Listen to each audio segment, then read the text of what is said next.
Ever wonder how a clip that's literally under 10 seconds long can just completely hijack your nervous system, make your heart race and your palms sweat? Well, welcome to The Explainer. Today, we're putting a massive magnifying glass over a totally fascinating piece of internet culture.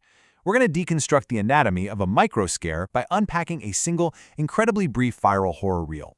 We'll explore exactly how a few seconds of digital content can perfectly manufacture intense, gripping terror using nothing more than a handful of words, strategic pacing, and some seriously clever digital framing. Okay, let's dive right into this. The title of the source material we're analyzing today is simply Amazing Horror Video at Village.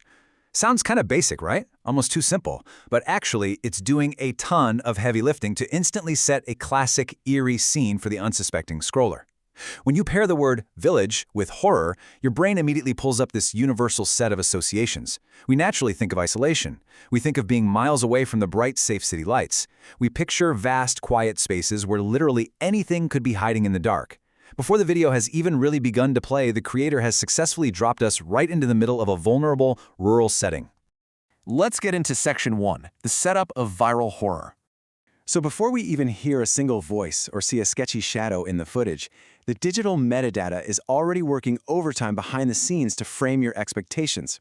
Take a look at these trending hashtags attached to the source.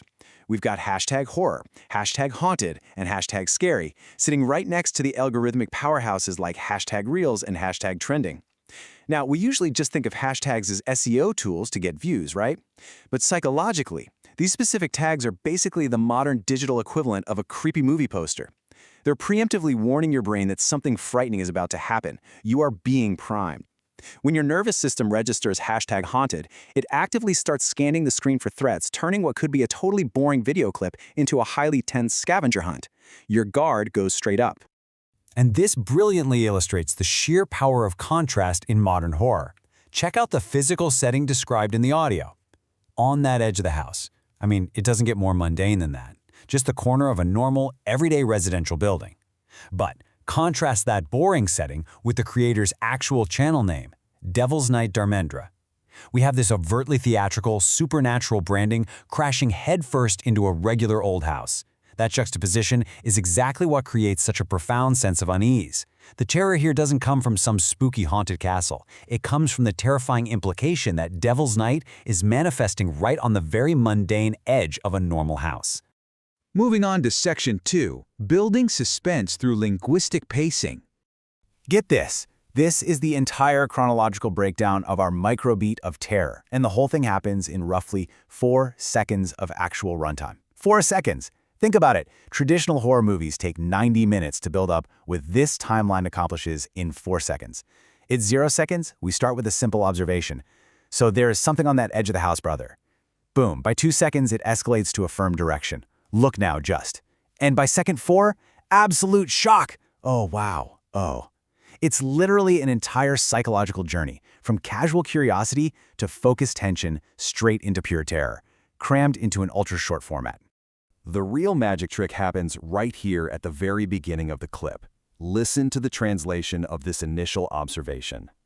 By tacking on that totally colloquial term, brother, at the end of the sentence, the speaker instantly grounds us in a super relatable, real-world moment.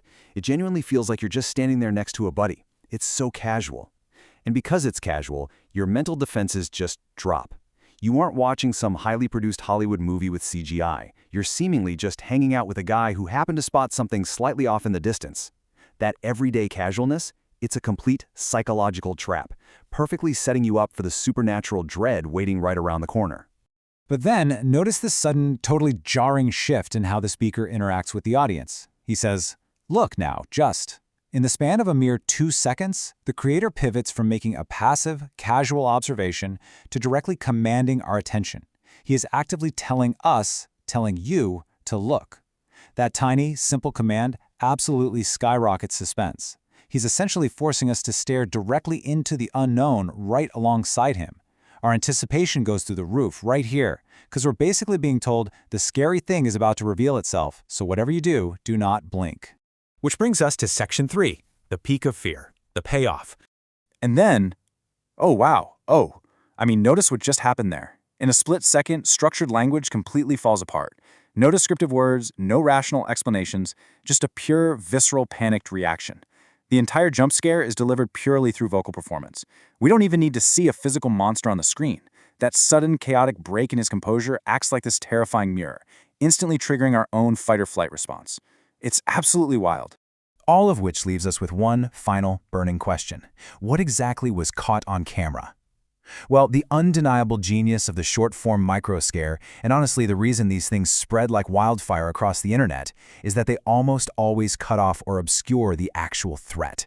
They leave the terrifying object entirely up to your imagination. No multi-million-dollar visual effect is ever going to be as scary as the monster your own brain conjures up to fill in that blank space. By giving you the perfect metadata setup, perfectly paced linguistic suspense, and that flawless panicked reaction, the creator actually forces you to invent the terror yourself. So, considering everything we've unpacked today, what do you think was hiding on the edge of that house?